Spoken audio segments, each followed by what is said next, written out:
So I'm going to do things a little differently this time around. I'm going to read and then interweave my explanation with the reading.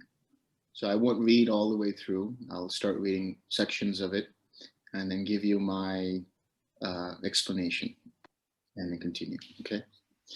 So this is the Anguttara Nikaya, the numerical discourses, the book of nines, and this is called the Meghiya Sutta. There is another version of the sutta which is in the Udana, but they're nearly identical. The one that's in the Udana, Bhikkhu Bodhi hasn't really translated it. So the one I'm using is from the Anguttara Nikaya. It's identical except in the Udana version, there is a 4 or 5 line stanza or words, a group of like poems basically by the Buddha. That's not going to be here, but it's identical. So I'll start reading. Thus have I heard, on one occasion, the Blessed One was dwelling at Chalika on Mount Chalika. Now, on that occasion, the Venerable Meghiya was the Blessed One's attendant. Then the Venerable Meghiya approached the Blessed One, paid homage to him, stood one side, and said to him, Bhante, I would like to enter Jantugama for alms. You may do so, Meghiya, at your convenience. Then in the morning, the Venerable Meghiya dressed, took his bowl and robe, and entered Jantugama for alms. When he had walked for alms in Jantugama, after his meal, on returning from his alms round, he went to the bank of the Kimikala River. As he was walking and wandering around for exercise along the bank of the Kimikala River, the Venerable Meghiya saw a lovely and delightful mango grove. It occurred to him, this mango grove is truly lovely and delightful, suitable for the striving of a clansman intent on striving. If the Blessed One permits me, I will come back to this mango grove to strive. So already in the way I see this, Meghiya is starting to go down the wrong path because he's talking about the mango grove being lovely and delightful. That's not the reason you go somewhere to meditate. You want something that is secluded, that's quiet, that doesn't interact with any of your senses. That's the reason why the first jhana is about the seclusion from the sensual pleasures. Then the Venerable Meghiya approached the Blessed One, paid homage to him, sat down to one side and said, this morning, Bhante, I dressed, took my bowl and robe, and entered Jantugama for alms. I thought, this mango grove is truly lovely and delightful, suitable for the striving of a clansman intent on striving. If the Blessed One permits me, I will go back to that mango grove to strive.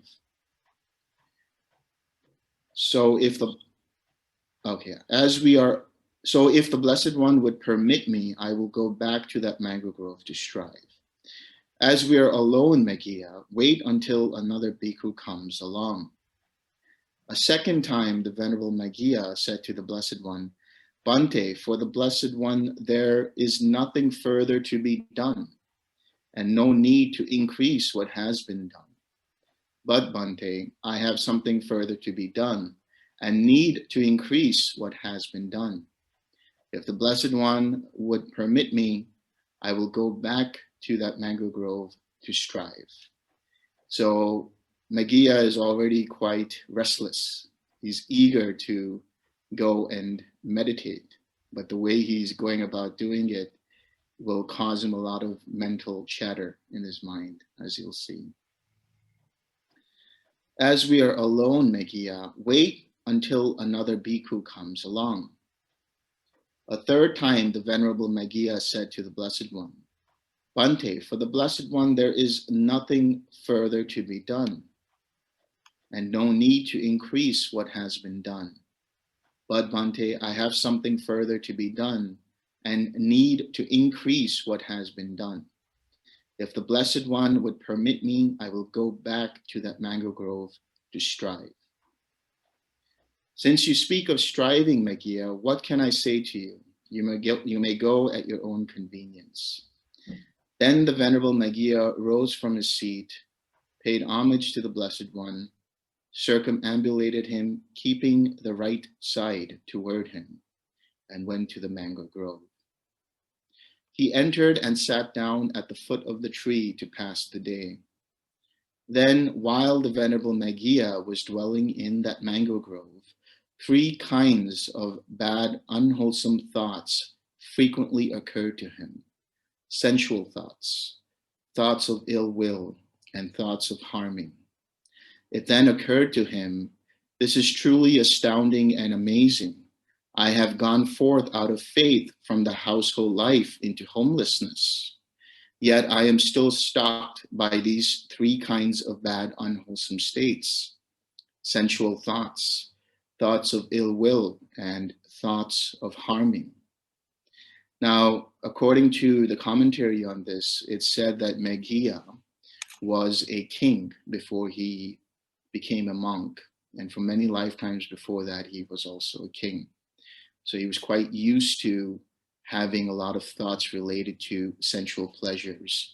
And while he was meditating, because of his overzealousness, because of his eagerness to meditate, his mind was already active.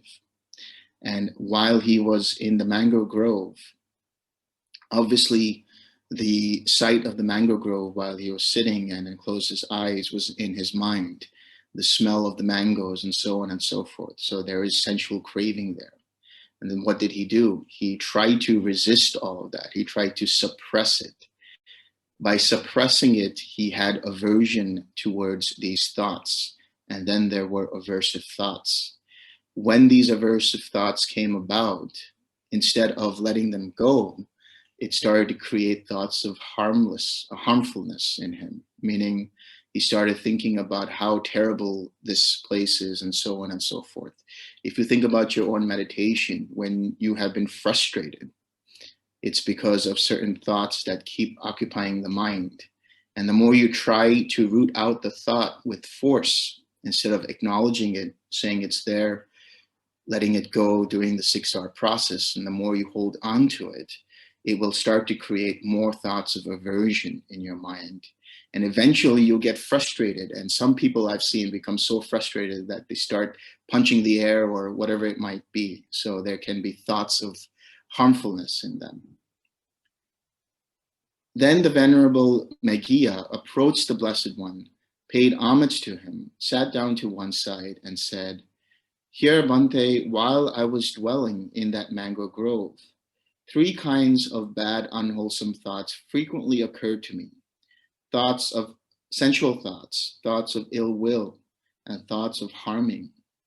It then occurred to me, this is truly astounding and amazing.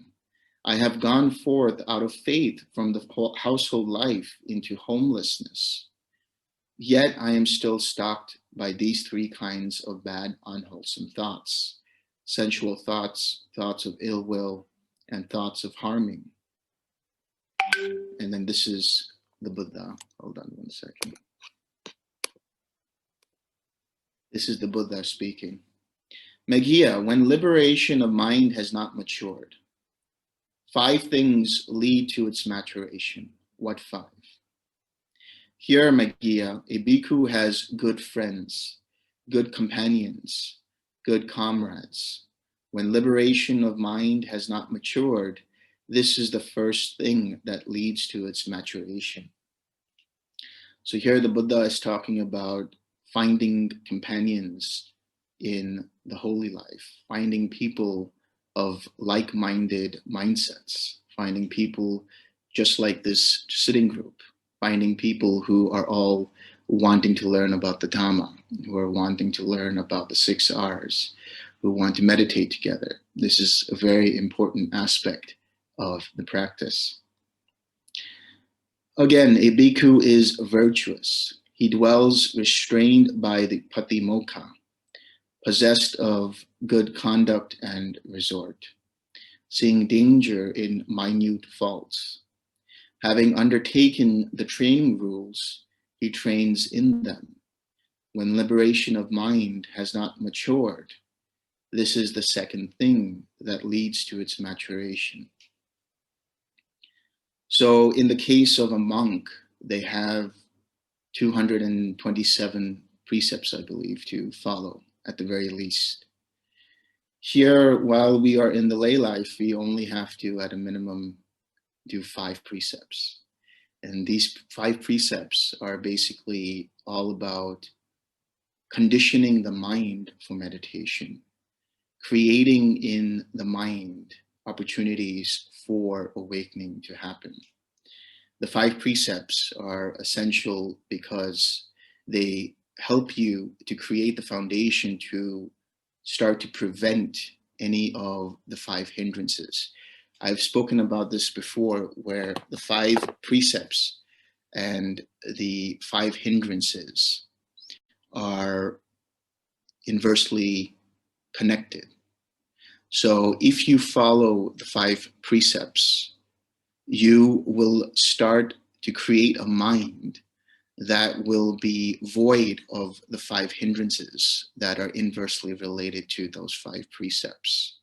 The more you do this, the more you're able to create for yourself better opportunities in your not only practice, but your daily life, where you can see the effects and the fruits of the practice through how you act, through how you behave, through how you speak, and through how you think. Then he says, again, a bhikkhu gets to hear at will, without trouble or difficulty, talk concerned with the austere life that is conducive to opening up the heart. That is, talk on fewness of desires, on contentment, on solitude, on not getting bound up with others, on arousing energy, on virtuous behavior, on concentration, on wisdom, on liberation, on the knowledge and vision of liberation. When liberation of mind has not matured, this is the third thing. This is the third thing that leads to its maturation.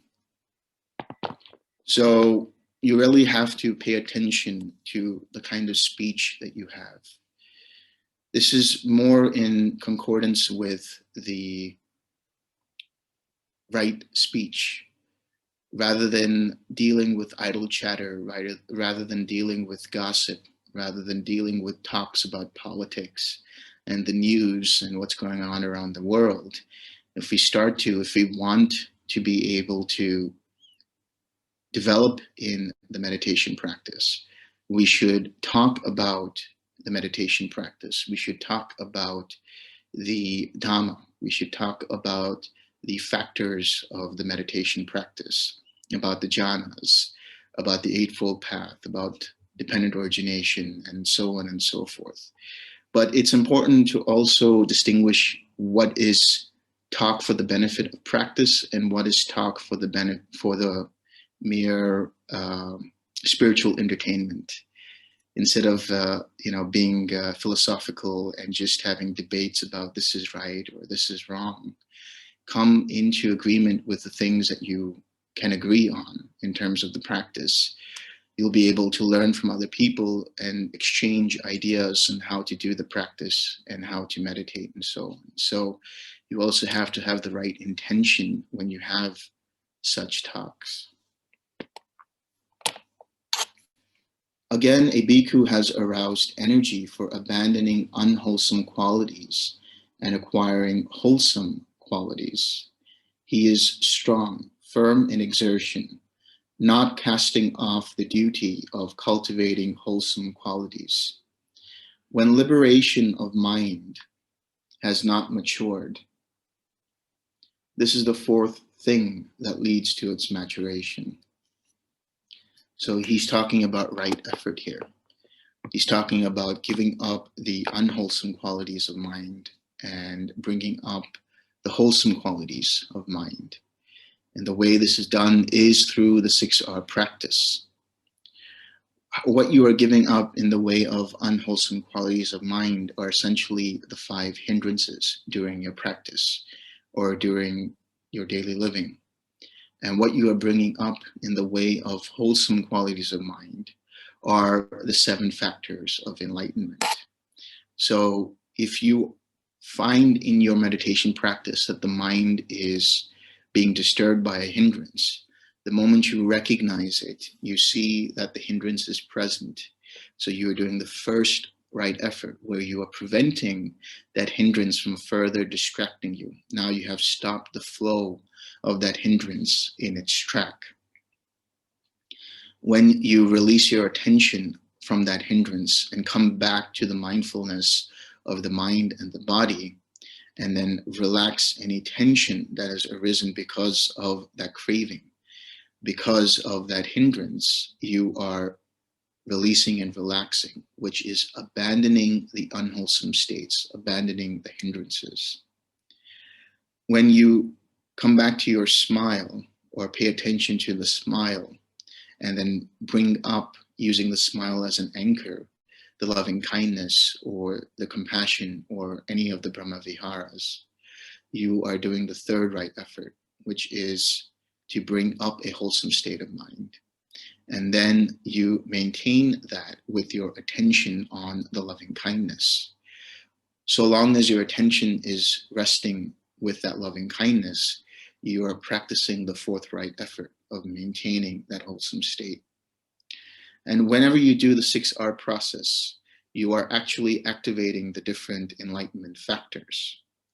So when you recognize that you are distracted, you are practicing mindfulness, you are alert and aware that there is craving or some hindrance present in the mind.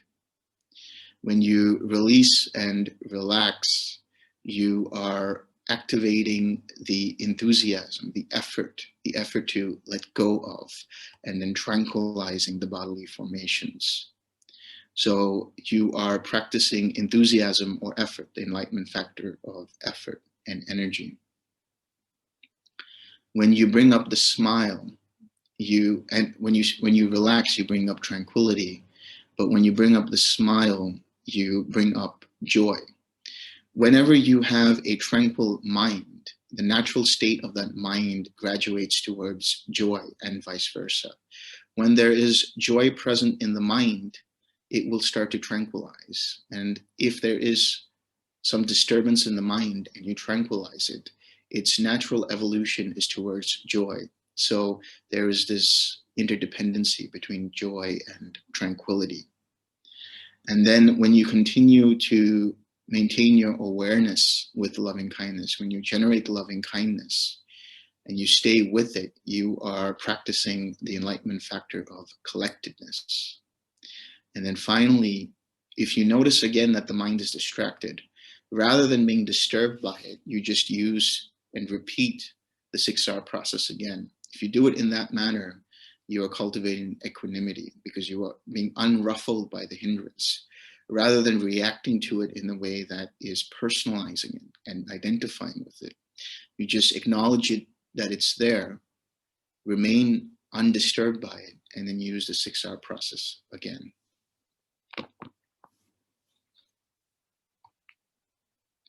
Again, a bhikkhu is wise. He possesses the wisdom that discerns arising and passing away, which is noble and penetrative, and leads to the complete destruction of suffering. When liberation of mind has not matured, this is the fifth thing that leads to its maturation.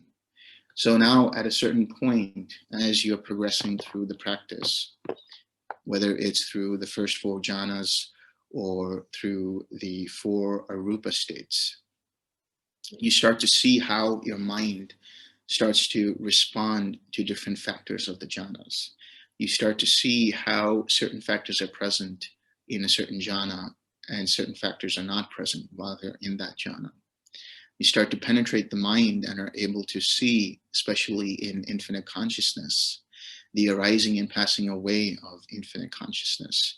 You start to see the 3 symptoms of reality: You start to see the impermanence of existence, that everything that is conditioned is impermanent. You start to see that nothing is really worth holding on to. And you start to see the impersonality of all existence, including Nibbana. And as you start to progress on your path and then have a cessation event or have a deep point of reflection where you start to see the links of dependent origination, then you are cultivating wisdom. You are seeing with wisdom.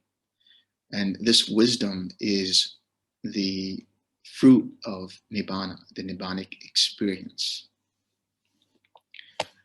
When Meghiya, a bhikkhu has good friends, good companions, good comrades, it can be expected of him that he will be virtuous.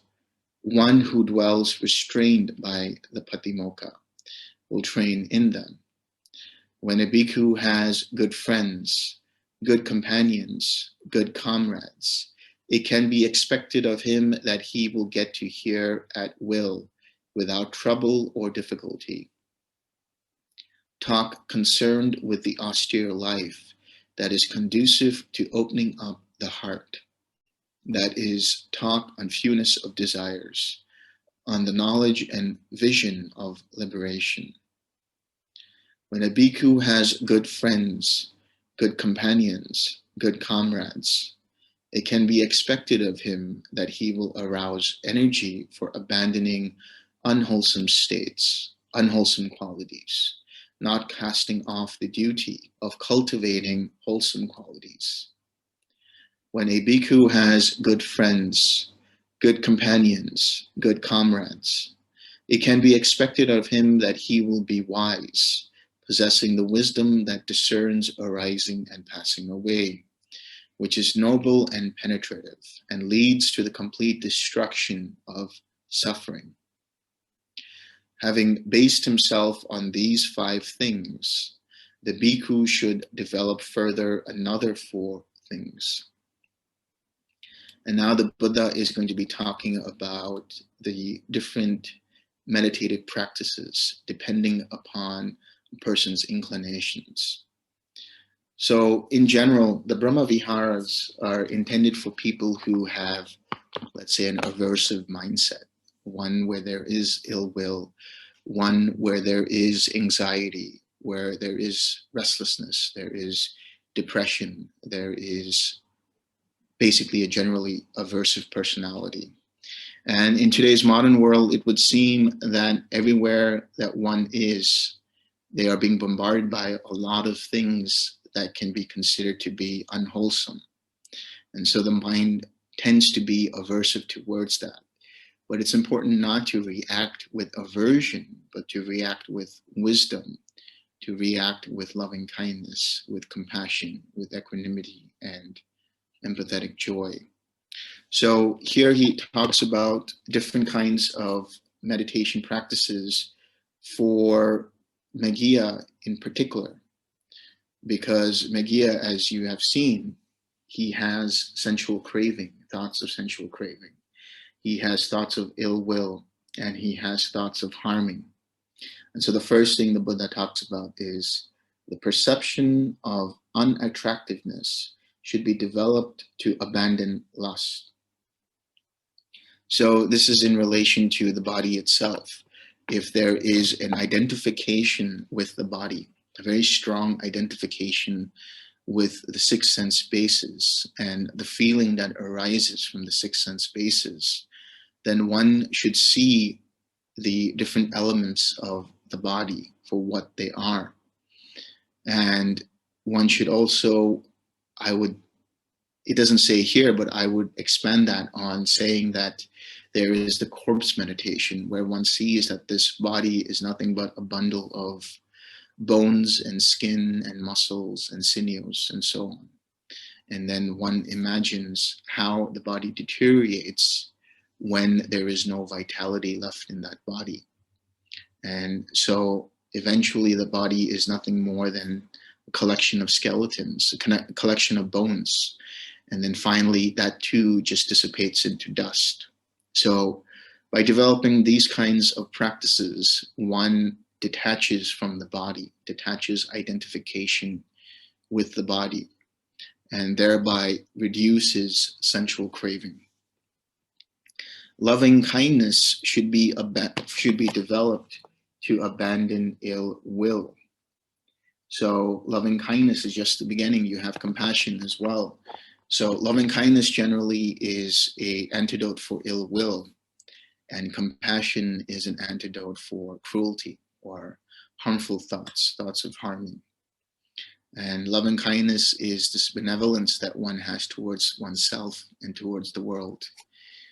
Loving kindness is being a friend to the world and to yourself, no matter who it is, having a friendly attitude. Compassion is more about understanding that people are suffering, that other beings are suffering, and being there for them as a support system, but not so much to the extent that you take away their opportunity to come out of that suffering. So loving kindness and compassion go hand in hand when it comes to eradicating ill will and harmful thoughts. Mindfulness of breathing should be developed to cut off thoughts. So this is generally for someone who is very speculative, who has different kinds of doubts about the practice or doubts in general. And they have not an analytical mind, but more of a speculative mind, which is to say that there's a lot of different restless thoughts that arise in such a mindset. And so in such a mindset, there's always thoughts about, am I doing this correctly? Is this how it's supposed to be? Thoughts about something they did a long time ago, thoughts about the future, thoughts about the present, comparing oneself and their present situation with another person's present situation, and so on and so forth. So all of these thoughts are obviously distractions. And the mindfulness of breathing is really using the breath as a reminder, using the breath in a way that allows you to be here in the present moment. And you can still use the 6R process to come back to using the breath as your meditative object. And that starts to dissipate the thoughts because you don't have your attention fueling those thoughts anymore. Your attention is what fuels, whether it's the unwholesome or the wholesome states of mind. It's your attention that you need to really understand more than anything else. When you see this, then you will realize that if there are, as I've mentioned before, background thoughts while you're meditating, if your mind is still attentive to the meditation object, then you don't need to worry about those background thoughts, because those background thoughts will dissipate on their own, because there is no attention being given to them. But as soon as your attention is swerving from your object of meditation and it goes to those thoughts, then you know that you need to use a 6-star process to come back to your object of meditation. And then finally he says, the perception of impermanence should be developed to eradicate the conceit I am. When one perceives impermanence, the perception of non-self is stabilized. One who perceives non-self eradicates the conceit I am, which is nibbana in this very life. So impermanence and not self is what he's talking about here. And this happens, as I said, in infinite consciousness. But as a practice, one can use impermanence as an exercise, the ability to see impermanence in every moment, how every moment arises and passes away dependent upon previous moments, dependent on previous causes and conditions. And in that passing of time, you see that there is no self or no sense of self that is permanent in any of those passing moments. It arises and passes away, and the conditions for that sense of self also change. So there's no such way of seeing an unchanging, permanent self. The self is always in flux. The sense of self is always in flux. So when you start to see this, how then can one take seriously the six sense bases when they see that the six sense bases are conditioned by this mind and this body, the mentality and materiality, which is always changing, which will one day, when the vitality is gone, will also be gone. So to consider the six sense bases, to consider the five aggregates to be self would be an delusion, would be ignorance. So it's important to really cultivate this understanding of impermanence and not self, because that is what chips away at the conceit. Conceit really is this very deep-rooted identification with the mind and the body, this deep-rooted identification with the six sense bases, which in turn translates to identification with the sensations that arise and the perceptions that are dependent upon those sensations. So every time you do the 6R process and you stop taking things seriously, even stop taking the meditation practice seriously, because the whole point, the whole lesson one should take from here is Meghiya was so overzealous that he wanted to meditate, that he forced his mind to meditate, that he took things personally, that he took things seriously, that it actually was counterintuitive. But the moment you start to relax and let go and start to just let the mind do what it's doing and observe what's happening, then take an object, which would be one of the Brahma Viharas for you, or whatever it might be, and then just let the mind do what it's doing, stay with your object, see that the mind is distracted, use right effort, use a 6R process to come back. Every time you do this, you start taking things less personally. And every time you start taking things less personally, you are chipping away at that sense of self. You're chipping away at that conceit. And eventually, those formations that are rooted or that are conditioned by conceit, that are fettered by conceit, will drop away with this continuous practice. And when you do that, you're strengthening the formations that are pure. And when I say pure, they're void of any sense of self. They're void of conceit. And so you start taking things less seriously. You start taking things less personally. And you don't have to have an opinion about everything. You don't have to have an idea of a sense of self and relate it to something. You can just relax in the moment, allow things to be as they are, and understand everything to be a series of causes and conditions. At that point, then you have no viewpoint. You have no standpoint. There's nothing that you're trying to protect in the way of a sense of self. There's nothing you're trying to defend or trying to make look good in front of other people. So that conceit is eradicated by doing this. And you just relax and you're your own mind where it's just resting in itself.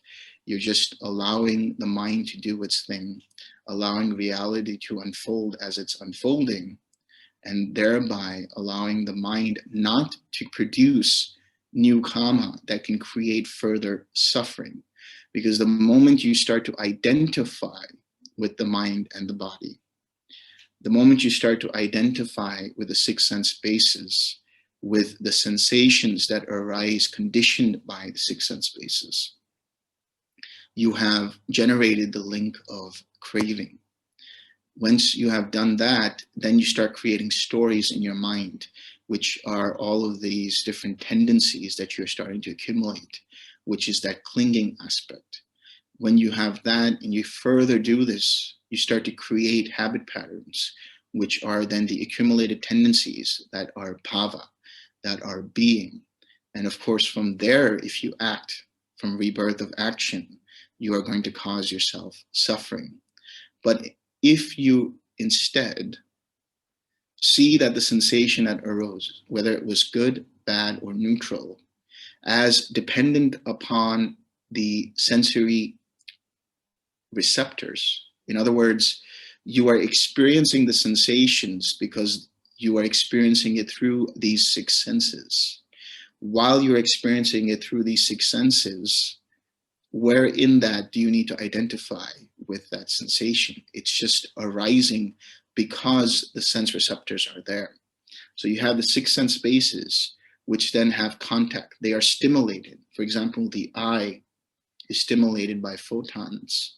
The ear is stimulated by sound waves. The nose by odor molecules. The tongue by flavor molecules. And then the body by the different wind and temperatures and so on and so forth. And the mind, of course, with thoughts as reflections on those sensations. All those things that are arising arise whether you see them or not, whether you experience them or not. In other words, you are experiencing them because of the six sense spaces. Had you not had any of those six sense spaces, there would be no contact. If there is no contact, there is no feeling. If there is no feeling, there is no craving. In other words, even if you experience everything through your six sense spaces, at the point of feeling, there doesn't need to be identification, first and foremost, with the six sense spaces. Secondly, with the stimulation of the six sense spaces. And thirdly, with the feeling. And by extension, the perception that is interwoven with that feeling. If you disidentify with it and see it as just dependent upon circumstances, where, for the example of the eye, you see that the light is hitting the eye. Nowhere in there is there something personal. It's just that the eye hits the light hits the eye. And so it's just impersonal series of causes and conditions. But the moment you see the light, or whatever it might be, and you start to attract towards it, you have already identified with it. Or you say, I don't like what I'm seeing, you have started to become aversive towards it. And so that is what causes the craving. So in your meditation practice, when you are meditating, you will come across sensual craving. You will come across ill will and aversion. You will come across doubt. You will come across restlessness. You will come across the different thoughts related to the six sense spaces, the different thoughts related to what's happening right now, what's happening before, what's happening after this, and so on and so forth. So what you have to do is recognize that those thoughts are there. But in the recognition of those thoughts, you start to separate between the sense of self and the thought itself. The moment you can see something, then you realize that that is not you. Anything that you can experience means that there is a subject and an object. So the moment that sense of subject identifies with that object, that's where this whole massive suffering arises. But if you just let alone the object, leave it be, don't do anything with it, and let go of the identifying with it, using the 6R process, coming back to your object of meditation, then you have prevented craving, and by extension, you have prevented suffering. So I will stop there, and I will take questions.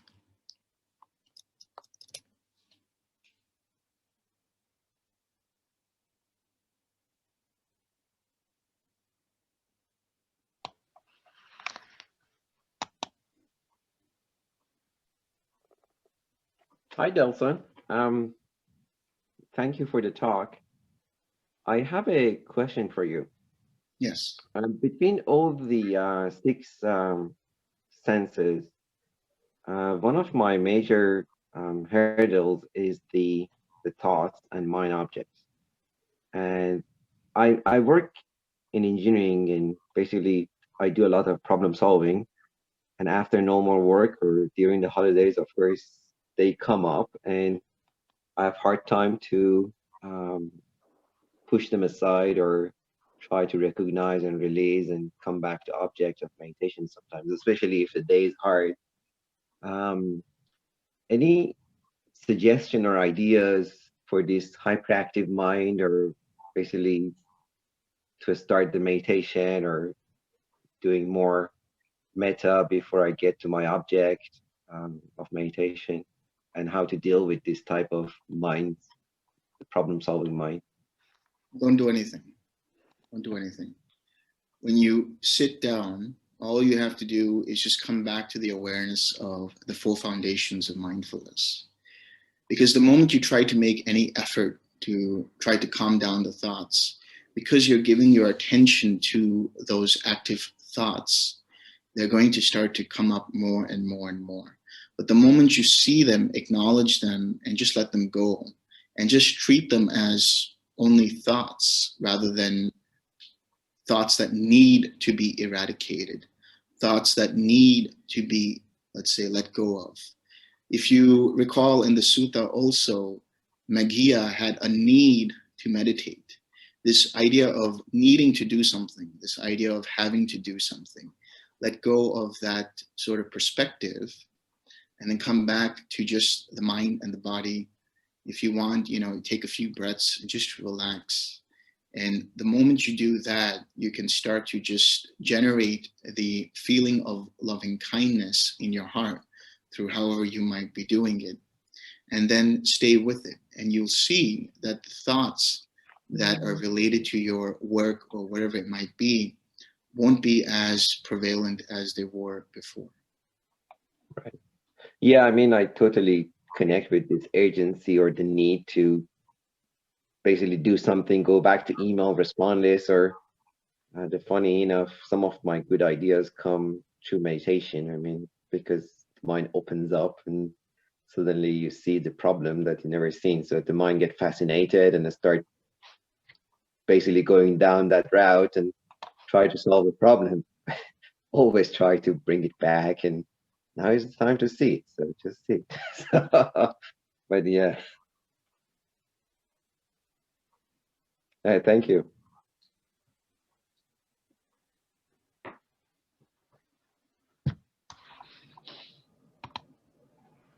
Could you talk a bit about the connection between right effort or the 6 R's and the 4 foundations of mindfulness, in the sense that the 4 foundations of mindfulness have a very heavy emphasis on the arising and passing away of basically everything in one's experience.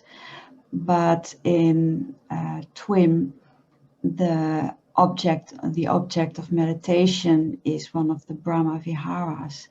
Does that mean that one keeps the Brahma Viharas as an object, but aside from that watches how all these states are impersonal and arise and pass away?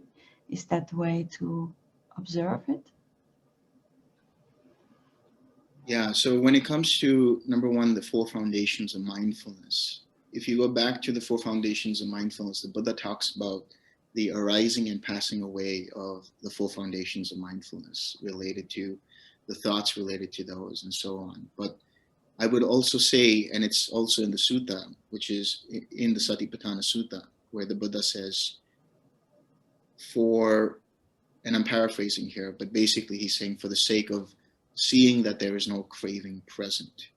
So every time you use the 6R process, you are coming back to the mindfulness of the mind, seeing that there is a hindrance. When you recognize, you are mindful that there is a hindrance in the mind. And so when you let go of that and you see that there is tension present in the body and in the mind, you are exercising the foundation of mindfulness of the body. When you relax that craving that's present in the body and the mind, you let go of that craving. Likewise, if you see that this craving arose because of some sound from far off, or because you started to sense some kind of bad odor, or there's an ant on your skin, you have the mindfulness of the senses, you have the sensory awareness.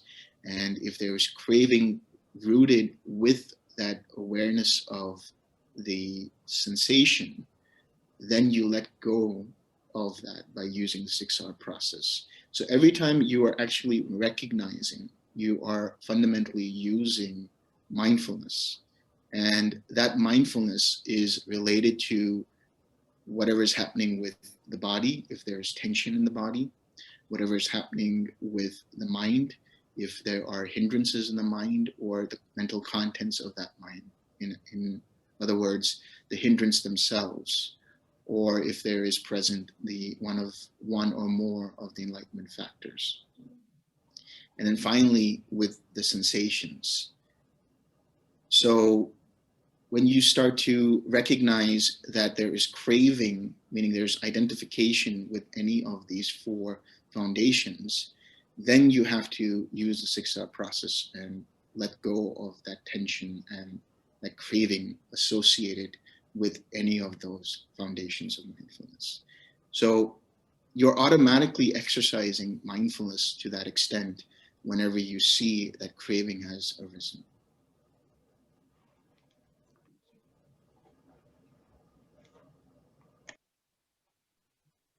Hi, Delson. How are you? May I ask you to talk more about using the breath as an object of meditation to calm down the thoughts? Because this was a brief sentence mentioned in the sutta. And can you also tell us how it relates to the jhana practice that we are doing in TWIM? Yeah. So I would refer you to the Anapanasati Sutta, because over there, the Buddha is talking about using the breath as a means of staying in the present. Whatever your meditation object is, it will be in relation to coming back to the present awareness of mind and body. So if you're using loving kindness, if you're using Brahma Viharas, you're using it as an anchor for coming back to the present moment, coming back to the flow of the present moment. In the same way you're doing it with the breath. The breath is very neutral, meaning when it comes to the Brahma Viharas, there is this emotional state of loving kindness, emotional state of compassion, and so on. And so for some inclinations, for some mindsets who might be overly emotional, the Brahma Viharas might not always be suitable for them. But the breath as a reminder, because it is neutral, it's just there. It's just a natural part of the breathing of the body. The difference is one should not control the breath. One should not try to do something with the breath. Just watch how the breath is arising and passing away, allowing it to see the long breath as long breath, the short breath as short breath, and so on. And then using that as a way to cultivate the enlightenment factors. So if you go back to the Anapanasati Sutta, it talks about how one starts to see that the mind becomes tranquilized, that the body is tranquilized, how there is mindfulness of the body through mindfulness of the breath, how through this mindfulness there is investigation, the factor of investigation, how through this process of investigation there is energy, enthusiasm, and through that there is joy, and then tranquility, and then collectedness, and finally equanimity. So the breath can be used in that way to cultivate the enlightenment factors. And whenever there are the enlightenment factors present, the mind is in jhana.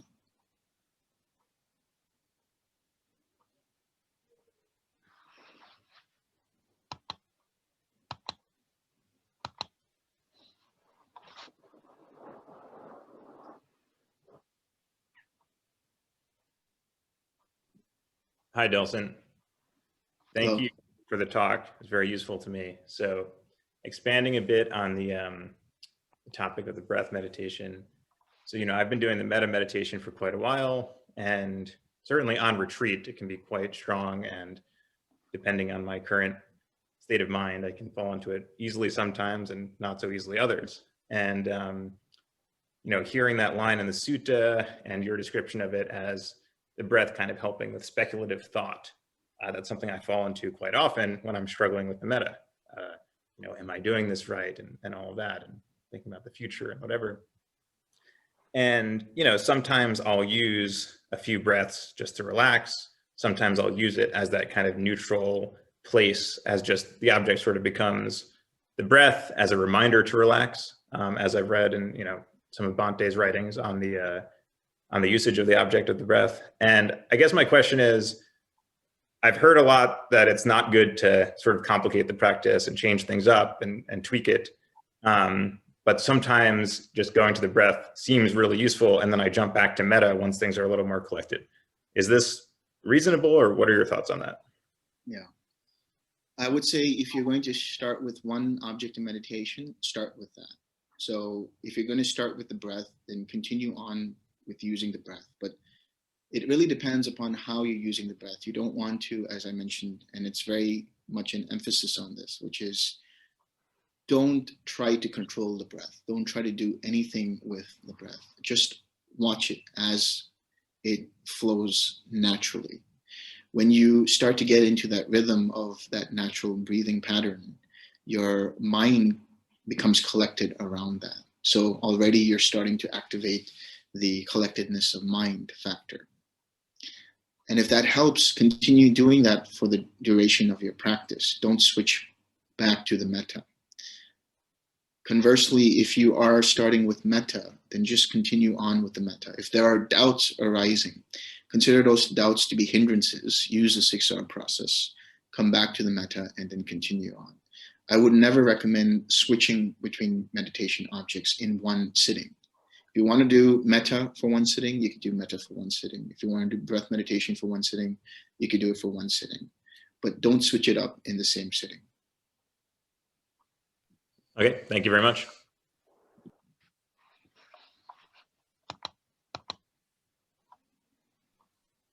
Hi, Nelson.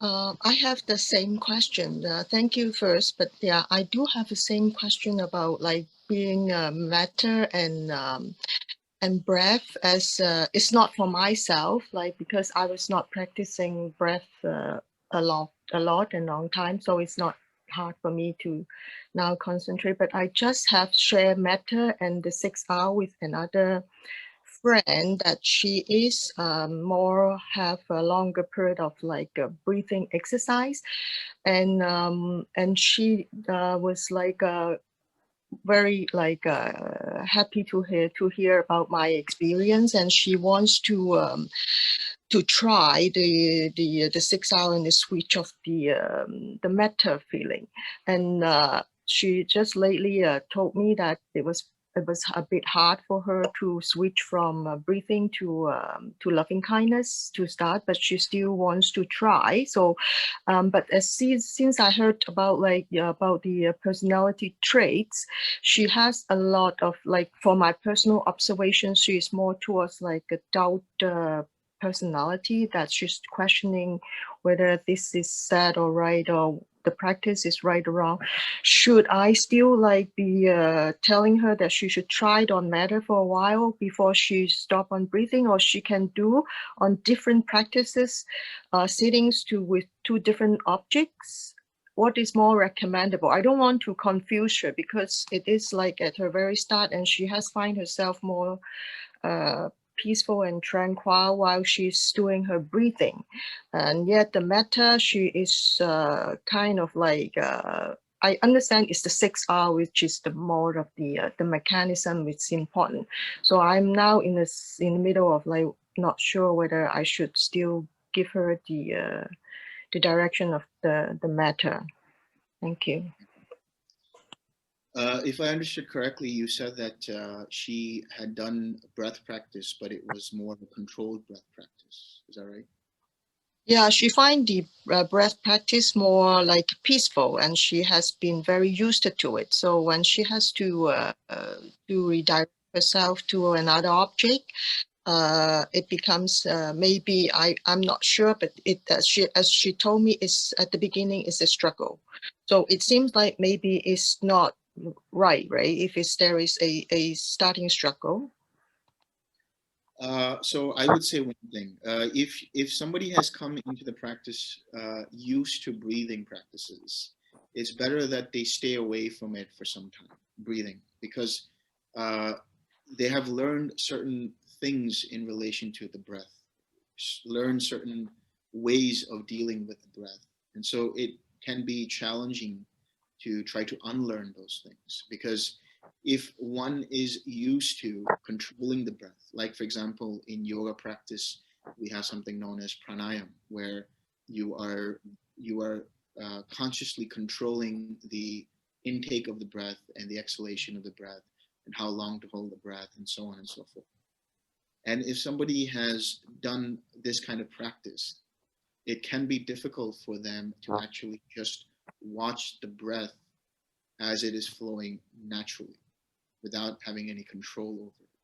So I would actually recommend that she stay away from the breath for some time. Even though she does have, let's say, a lot of doubts about the practice, there are doubts about the practice at the initial stages with whatever one might be doing, whether it's metta practice, whether it's even breathing practice, whether it is, practice on impermanence or whatever it might be.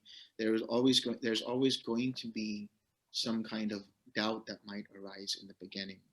So I would recommend that she stay with the metta practice for a few months and really just watch over a period of a few weeks how the mind is adapting to the metta practice, and consider those thoughts of doubt as hindrances that she can just 6R. As soon as she has a thought that, am I doing this correctly? If she can recognize that that's a doubt, she can use the 6Rs and then come back to the metta. So personally for myself, in this life, I've only, with relation to the Dhamma, done jhana practice in relation to the Brahma Viharas. So I can't say that I can talk about breath practice firsthand in terms of what its effects are. I have done pranayama before and so on and so forth. But I would say that she should stick with metta practice first. Thank you.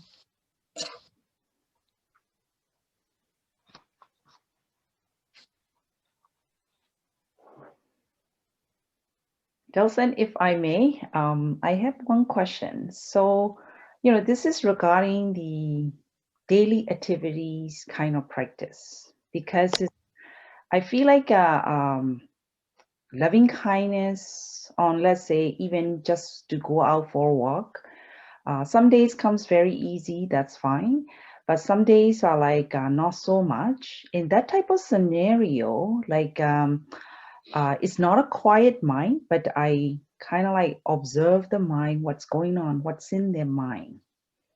Like, am I having, lust or aversions or, anything, so that I found it's require a little less energy to pay attention to the mind rather than the loving kindness feeling itself, which is great. Loving kindness, when it comes up, it's really, really a good feeling. But I just want you to comment a little bit on that one, please. So if I'm understanding correctly, what you're doing is essentially paying attention to the 4 foundations of mindfulness. Yes. Yes. So the 4 foundations of mindfulness in and of themselves are a great practice. So you can just do it without any meditation object. The meditation object in this case is just your awareness of what is arising and passing away through the mind, through the body, through the senses, and through the mental contents of the mind.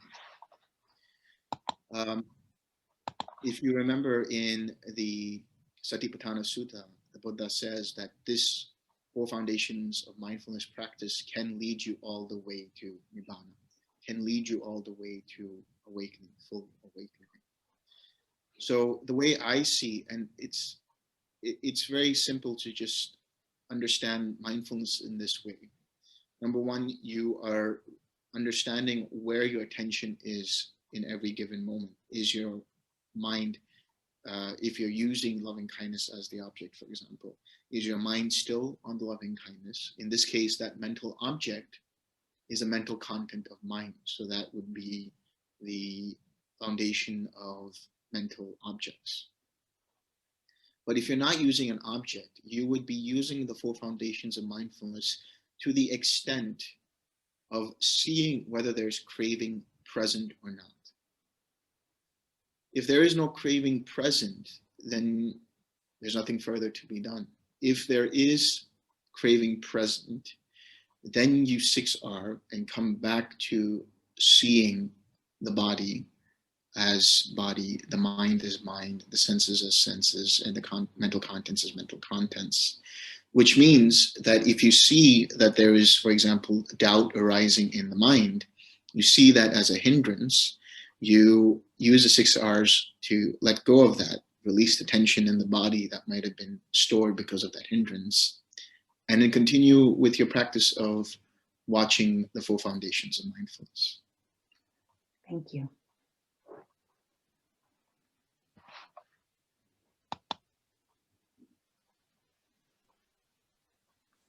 Hi, Delson. Hello.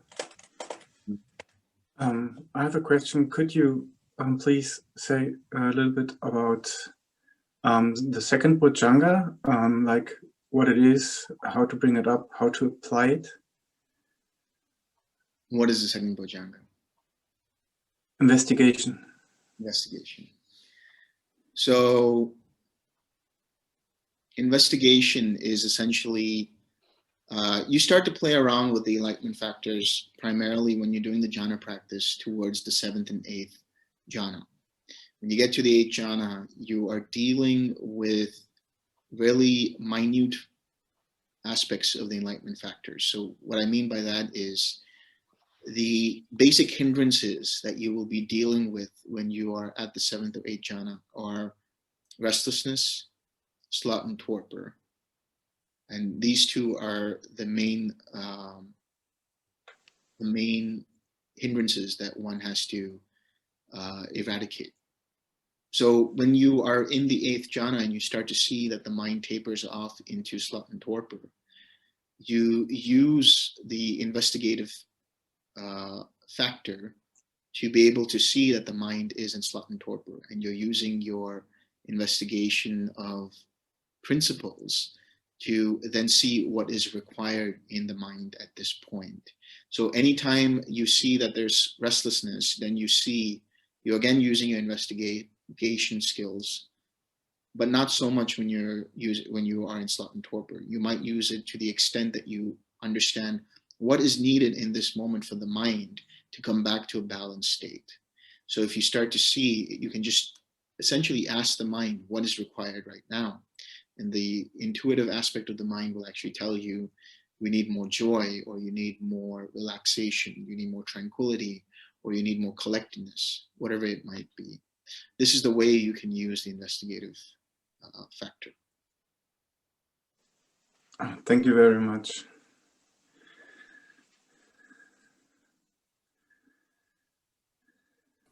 Hi, Delson. So, so I have a question about, like sometimes I find when the sort of like the restlessness is so strong that, you know, when I recognize that I'm caught in a hindrance, I'll, you know, release and maybe start to relax.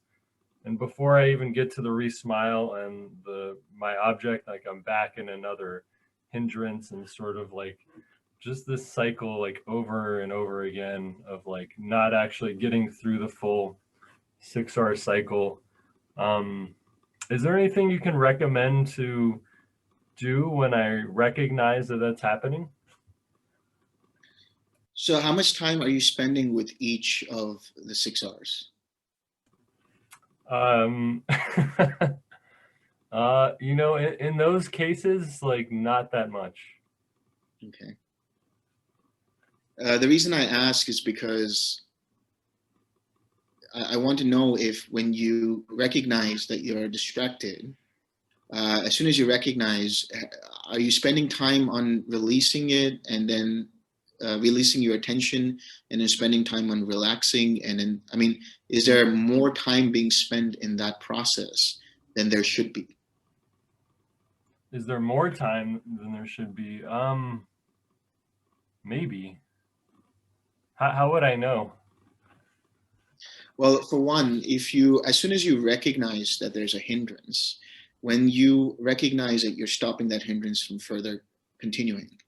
So the whole point of the release step is to take your awareness away from that hindrance and bring it back to the mind and body. So it happens just like that. And then as soon as you see that you are with your mind and body, you recognize the tension and relax the tension. That too happens in a snap. As soon as you relax, you bring up the smile, you bring up the loving kindness, and then you continue. So in essence, when you do the entire 6-hour process, it should last no longer than 5 seconds. You gotta just let it roll, right? It's just like a wave. If you spend too much time in trying to release your attention and then come back to relaxing and all of that, there is the opportunity for another hindrance to arise. So at that point, spending too much time, and then that would be counterintuitive to what you're trying to do here, which is essentially stopping the hindrance in its track, then taking your attention away from it and coming back to mind and body, and then relaxing the mind and body, coming back to the smile, and then coming back to the loving kindness. When you do all of that, you don't spend more than a second on each part of that step.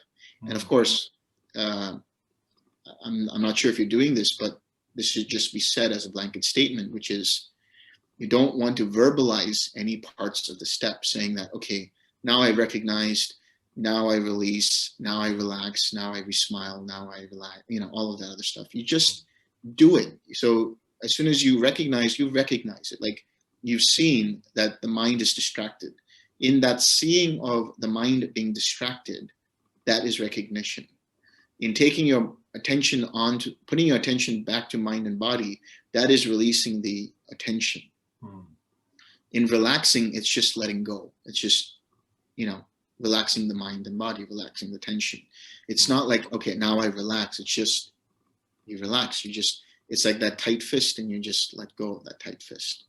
And then coming back to the smile, it's just a matter of bringing your awareness back to the smile and then coming back to the loving kindness. So that's the reason I'm asking, is if you're spending too much time possibly on each of the steps, in which case it's not as effective as just rolling through it, coming back. And then if there's a hindrance that comes right after you return to your object, you do the process again. Eventually what's going to happen is if you continue doing the process in this way, which is fairly quick, it will, the hindrance will start to lose momentum. So when the hindrance starts to lose momentum, it will start to just no longer have a hold on the mind and will just go away and dissipate. Thank you. Yeah, I think for me, probably the most clear thing out of what you said was just the release step being like bringing attention back to mind and body, because I think I've been like kind of unclear on what the release step is. Yeah, so that was very helpful. Thank you. Absolutely.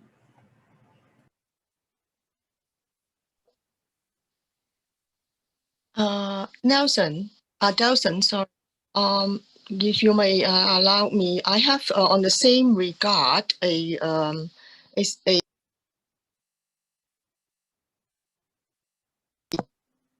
Hi, can you hear me, Delson? Yes, I can hear you.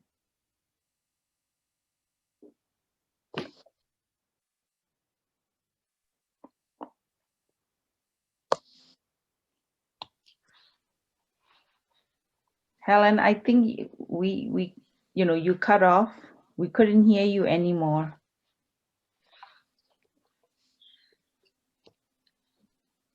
Helen. Yes, I'm here, but I cannot get myself back. Sorry, Okay, just give me a minute. Sorry, I interrupt everybody. No. Yeah, can you hear me now? Yes. Okay. Delson, on the same regard, I have this experience because I'm very new to the 6 hours, right? But I've been doing it like in the last couple of like weeks or towards more like before my retreat with Kim, it was like occasionally only for 2 months, and now I'm back to like a month, basically regularly with the 6 hours. But my experience is that at the beginning, I was trying to be a very like a smooth, like rolling off quickly, which was like naturally I do it like that. But lately, because of the blockage that I experienced, so I allowed the 6-hour steps to be more slow, like to give each hour a little bit more time. And with this experience, I see contraction and dilations of my mind, like I mean of the nerves, so more obviously. So is this a correct thing, or is this not, like that will give me more time of like other distractions aroused? But I find when in the last couple of days I'm doing it with a little bit more of time with each hour, I do able to see myself better going back to the object, instead of like I'm just rolling it. So I want you to share a bit more on the timing that, yeah. But I really see my tension and my dilation and my contractions there. Okay. Thank you.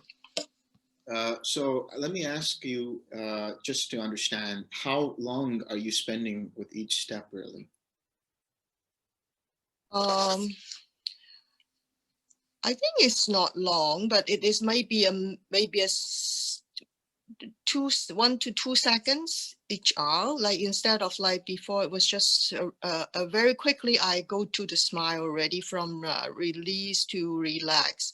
The recognize part, I did not pay a lot of attention at the beginning, but now I do pay a little bit more attention on the recognize first, because it is what I lately recognize, that it is the recognizing is the first, like on that, there, right? So we have to remember to know that, to notice that. So I gave a little bit more like attention to the very first hour, and then the third hour I give a little bit more time before the smile, which is before it was very naturally I want myself to go back to the smile.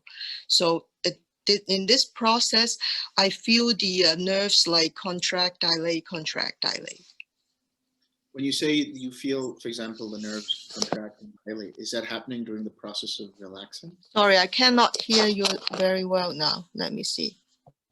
Things wrong. When you say that the nerves, when you say that the nerves are contracting and relaxing, contracting and dilating, are you referring that happening during the relax step, or is it through the whole process of the 6 hours? Through the whole process, to the very end of the return to the object, I see the dilation, the dilation of my my nerves. Okay. Obviously. Right, so, yeah. I don't see anything wrong with spending, let's say, even up to 2 seconds, especially on the relaxed step. In fact, in one of my communications with someone, I did mention that prior to doing a retreat or prior to doing the 6-hour process, it would be good to actually get attuned to what that relaxation feeling is really, what the relaxed step really feels like, because this is one which I have come across in my process of teaching, where people actually just glaze over the relaxed step. So I see nothing inherently wrong with trying to spend maybe 2 seconds with just relaxing and feeling the tension dissipate from the mind and the body. When it comes to the recognize step, as I said, it's not really like I have to recognize this.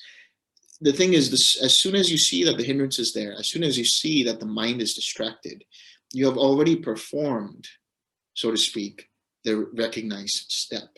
There's nothing further to recognize there, except that now one comes back to relaxing. So another way of putting it would be, you recognize that the tension is there, or you recognize that the hindrance is there. And so in the process of taking your attention away from the craving or the hindrance and bringing your awareness back to relaxing the mind and body, you are actually doing 2 things. As soon as you recognized that there was this craving, there was this hindrance, and you put your intention or your attention on relaxing the mind and body, you have actually released your awareness from that craving or that hindrance. And by just putting your attention on the relaxing, not only have you put your attention back on the mind and body, but also on the relaxing of the mind and body. So what I'm trying to put across here is this. When you recognize that there is a hindrance, you just see that, oh, I got distracted. As soon as you see that I got distracted, that's recognized. Now, if you put your awareness on relaxing the mind and body, you are, through that process, releasing your attention from that hindrance and putting it back onto the mind and body through the process of relaxing the mind and body. I think I got you on the first point. Yeah, thank you very much here, Delson. Yeah, I think I was also now emphasizing a little bit more on the recognizing part now, because I was trying very much to have the distraction located and noticed it, because I lost that for a couple of sittings that I was totally not able to track it until very late. So I was putting effort on the first hour now. Which, yeah, okay. Thank you very much. Yeah.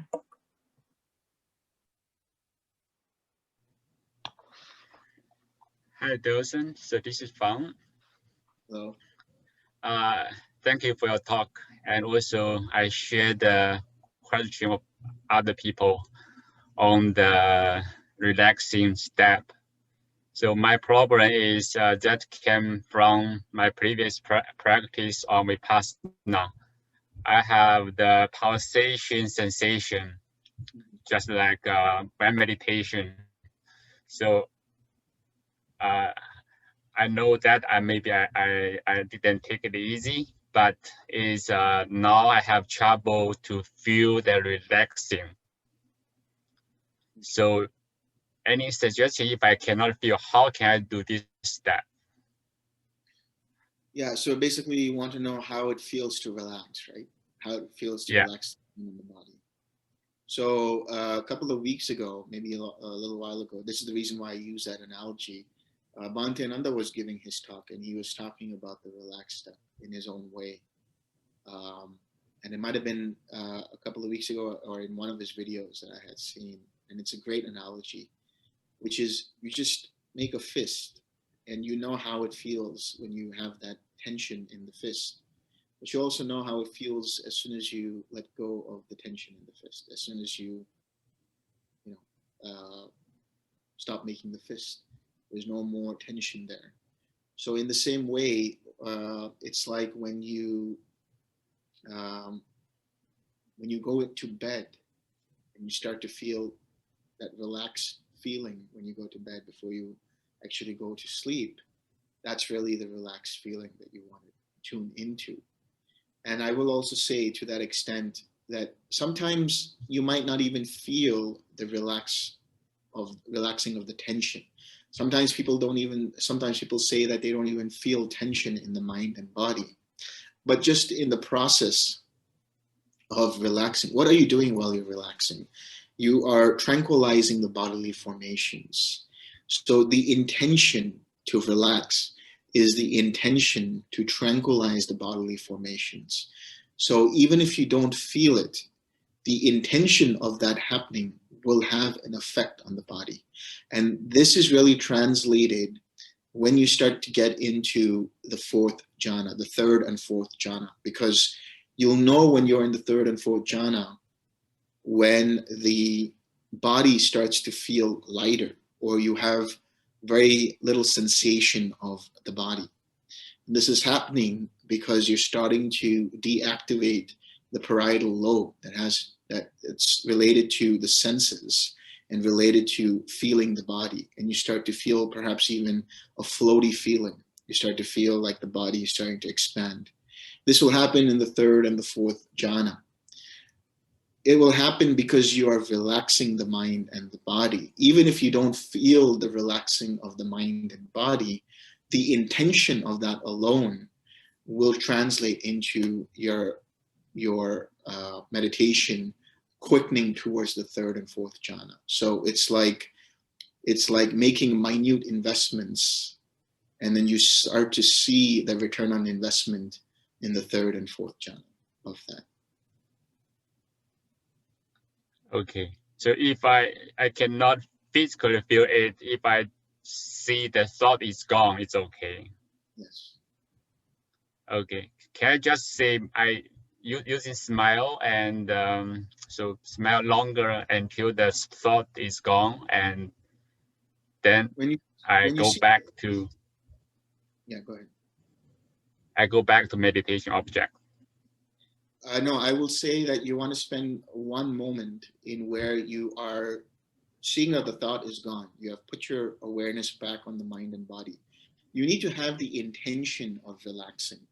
Even if you don't feel the relaxed step, you need to have the intention of relaxing, which means you spend one moment there with the intention of relaxing, and then come back to the smile, and then come back to the loving kindness or your meditation object.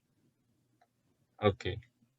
Usually when I recognize the distraction, I start to smile. It's okay that I do both at the same time?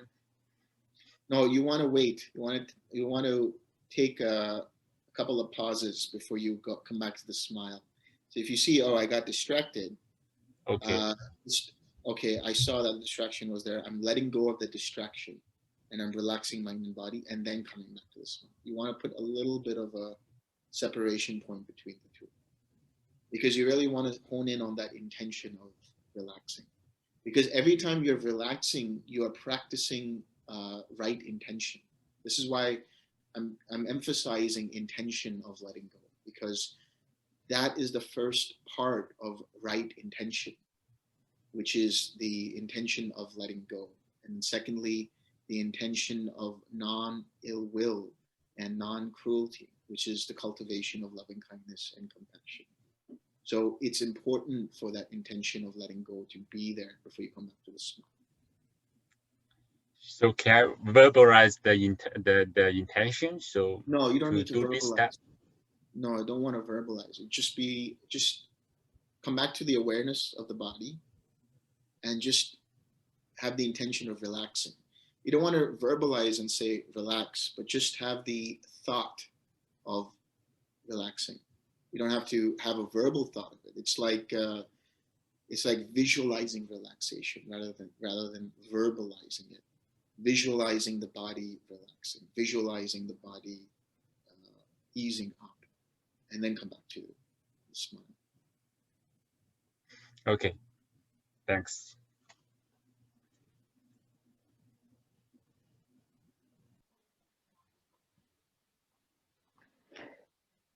So if I may, I have one more question. In the between of 7th and 8th jhana, so sometimes it's in the 8th jhana.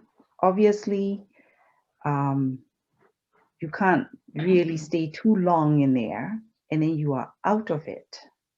And every time I think, for me, I'm out of it, meaning like going back to 7th, but I'm kind of like looking for, do I have that equanimity? If not, then lately that's fine. It's not the mind, it's not the quiet mind, but again, going back to these Satipatthana, sutta, according to the Satipatthana Sutta, like, mindfulness of mind. Is that okay? So in between the 7th and 8th jhana, so when it comes to the 8th jhana, you're coming into quiet mind. Yes. And there's really a lot of, there are the different factors present, but the mind is so refined that it's not really attending to the different factors, or not really completely aware of it. It's not in the vicinity of the mind's awareness. And it's just this very, dreamlike state in which there's a lot of different things that are coming and going.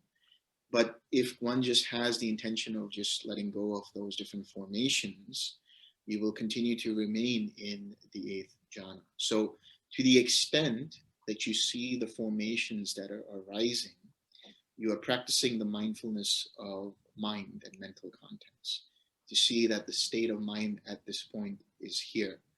But the moment you see it, remember, you have come out of yes. non-perception, because now you're perceiving it. Yes. Now seeing it. But if you relax, let go, and just let the mind rest back into the 8th jhana, then the whole point is at that point to elongate the time of the mind being in the 8th jhana. So it might take some time before you don't have anything that's present in the mind at all. Right. And it's just quiet mind for maybe a few minutes.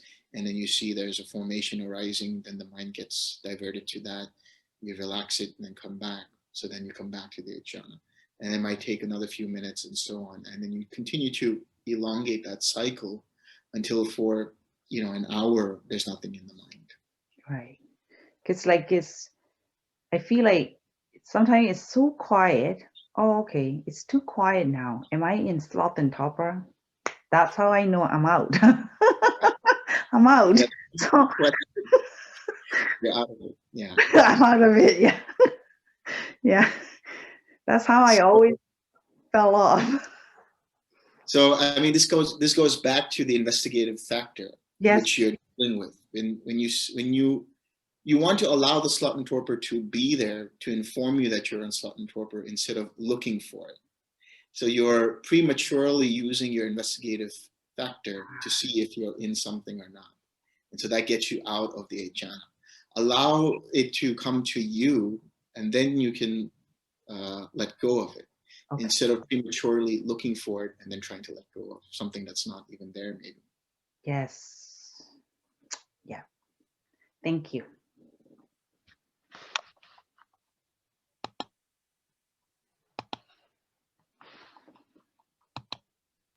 I have a question. Yeah.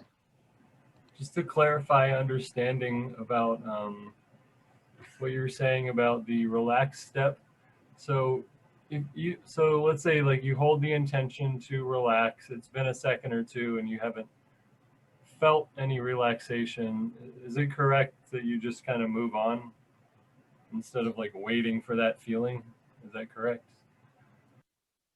So it depends. I mean, if you notice that there is visible tension that you can notice that's there, and you intend to relax of that, and you feel the relaxation of that, then you have successfully done the relaxed step.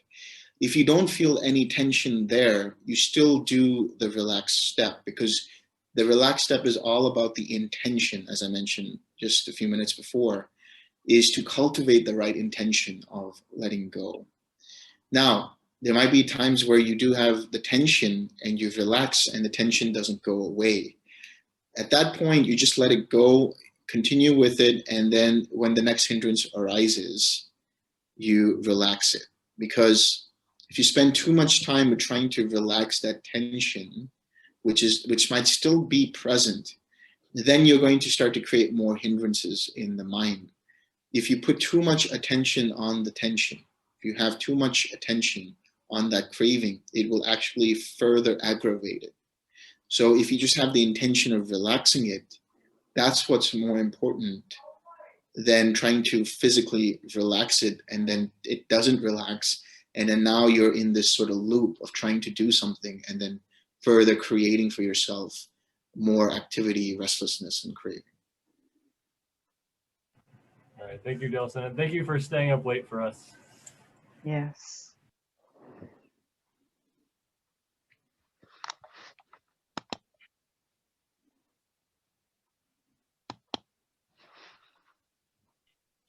So there's one more question on my side.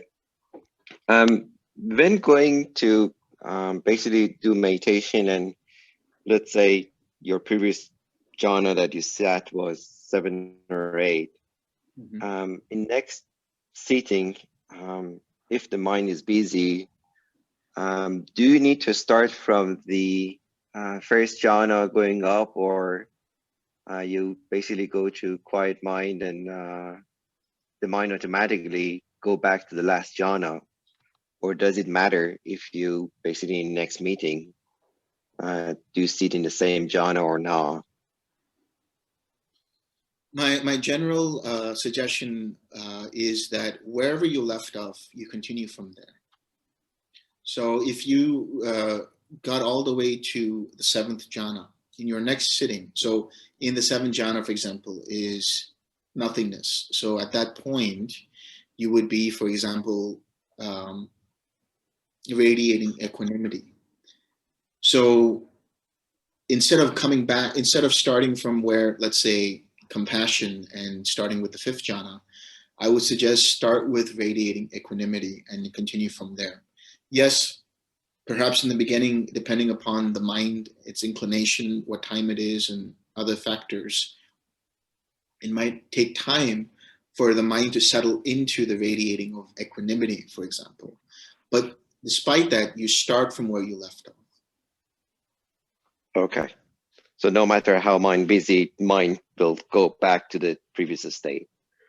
Yes. Okay. That's my general recommendation for everyone. Well, thank you so much.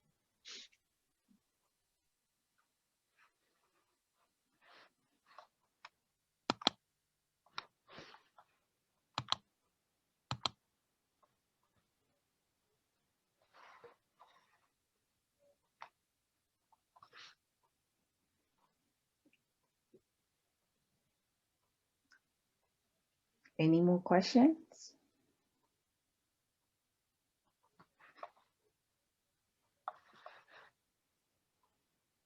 Tekis, should we share merits? Let me share. May suffering ones be suffering free, and the fear-struck fearless be. May the grieving shed all grief, and may all beings find relief. May all beings share this merit that we have thus acquired for the acquisitions of all kinds of happiness.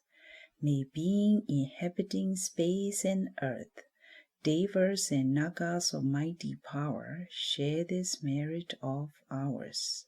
May they long protect the Buddha's dispensation. Sadhu, sadhu, sadhu.